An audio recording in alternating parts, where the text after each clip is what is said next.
Dr. Slump, ito ay bagong South Korean television series na nakatakdang ipalabas ngayong January 2024. Ang Dr. Slump ay isang romantic comedy drama na tungkol sa galit na naging pag-ibig na relasyon ni Nam Han-yol at Yoo Jung-woo na may magagandang prospects sa kanilang mga trabaho, ngunit nahulog sa pagbagsak dahil sa magkaibang mga pangyayari. Sina Han-yol at Jung-woo ay magkaribal sa high school na hinamak ang isa't isa at naghiwalay pagkatapos ng high school.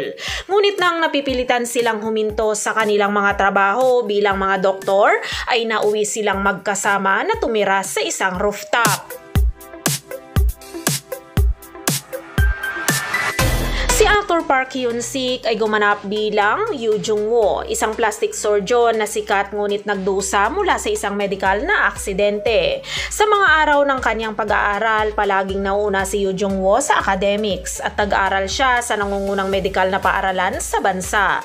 Si Jung-woo ay isa na ngayong sikat na plastic surgeon. Ang kanyang buhay ay maayos, ngunit dahil sa isang misteryosong medikal na aksidente, ang kanyang buhay ay nagdusa.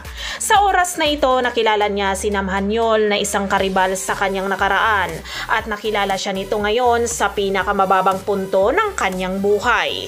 Habang si actress Park Shin-hye ay gumanap naman bilang Nam Han-yol, isang masipag na estudyante na naging anesthesiologist pagkatapos ng maraming paghihirap, ngunit tumakbo palabas ng ospital matapos magkaproblema sa isang medikal na professor. Noong siya ay tumatanda, tinawag siya ng mga tao na isang henyo dahil sa kanyang sobrang katalinuhan. Nag-aral siyang mabuti at naging doktor. Ang kanyang buhay ay binubuo lamang ng trabaho at pag-aaral. Wala siyang panahon para maranasan ang saya. Isang araw na pagtanto ni Han-yol na hindi siya masaya sa kanyang buhay at gusto niyang magbago. Sa oras na ito, nakilala niya si Jung-woo sa isa sa pinakamasamang sandali ng kanyang buhay.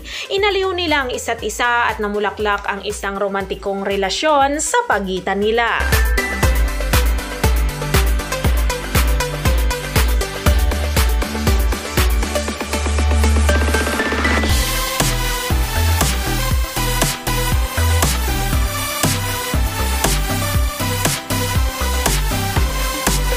Dr. Slump ay binubuo ito ng 16 episodes. Ang unang episode ay nakatakdang ipalabas sa January 27, 2024. Ipapalabas ito sa JTBC at Netflix tuwing Saturday at Sunday hanggang March 17, 2024.